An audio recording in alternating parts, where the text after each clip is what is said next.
Nu știu la voi cum a fost, dar eu, când am fost mică, am mâncat o singură dată ciulama și a fost atât de rea. Semăna mai degrabă a budincă sau un fel de aluat. De atunci n-a mai putut nimeni să mă convingă să mănânc ciulama. De-abia după mulți ani, când am învățat să gătesc, am aflat că este de fapt un sos alb foarte gustos, cu o consistență fină și mătăsoasă. Acum e una din mâncările mele favorite.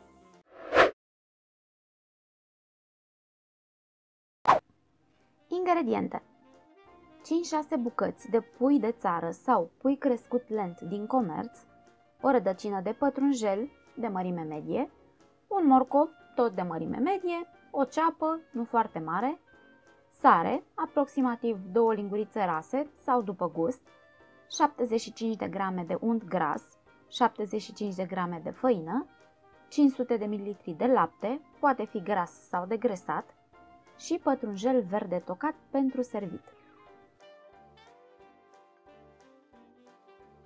Primul pas pentru cea mai bună ciulama este alegerea cărnii de pui. Ideal este să folosim un pui de țară, dar nu toți avem acces la așa ceva. În schimb, putem cumpăra pui cu creștere lentă din comerț, aceasta fiind următoarea cea mai bună opțiune. Vă recomand să alegeți bucăți de pui cu os și piele, pentru că acestea vor da mult mai mult gust mâncării. Pentru pieptul de pui am să vă dau data viitoare o rețetă care păstrează carnea super fragedă și suculentă. Acum transferăm bucățile de pui într-o oală încăpătoare, adăugăm peste ele morcovul, ceapa și rădăcina de pătrunjel și adăugăm aproximativ 1,5 litri de apă și o linguriță de sare, nu foarte plină. Punem la fiert cu focul mic spre mediu pentru maxim o oră. Luăm spuma atunci când este nevoie. Când este gata, scoatem carnea și o punem deoparte. Legumele și-au îndeplinit scopul, nu mai avem nevoie de ele. Strecurăm supa printr-o strecurătoare deasă. Eu am obținut aici aproape 1 litru de lichid, dar o să am nevoie doar de 700 de mililitri.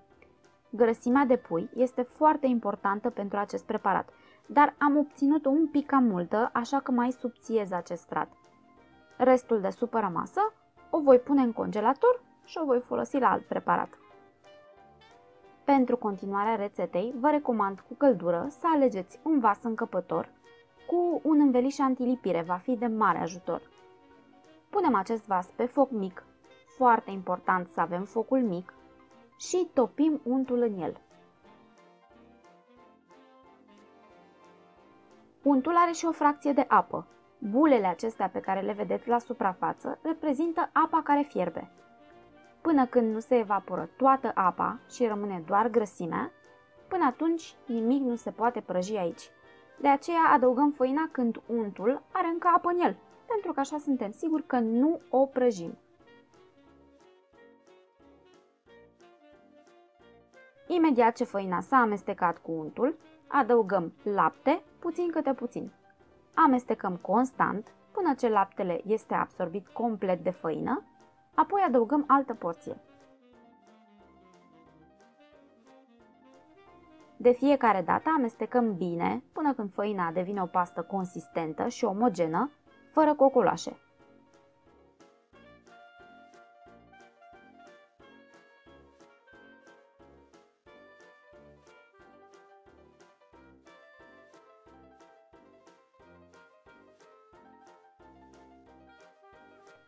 După ce am terminat cu laptele, încorporăm supa de pui, în același mod.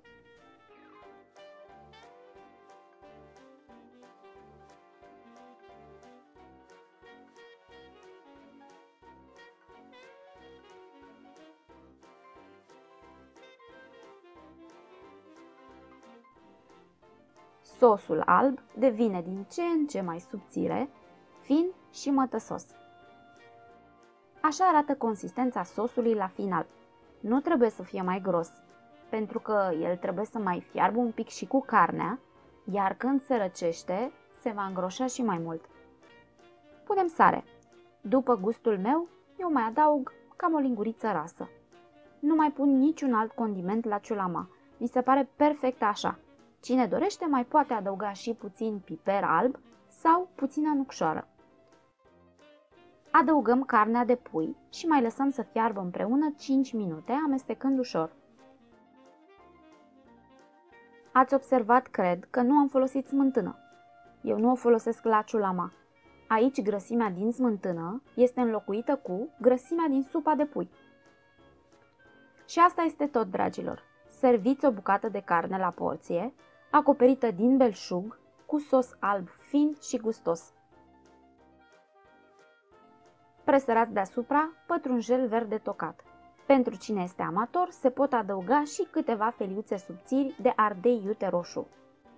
Și încă ceva, când vreți să reîncălziți o porție, o puneți într-o crăticioară pe foc mic cu 2 linguri de apă și amestecați des până când sosul revine la aceeași consistență.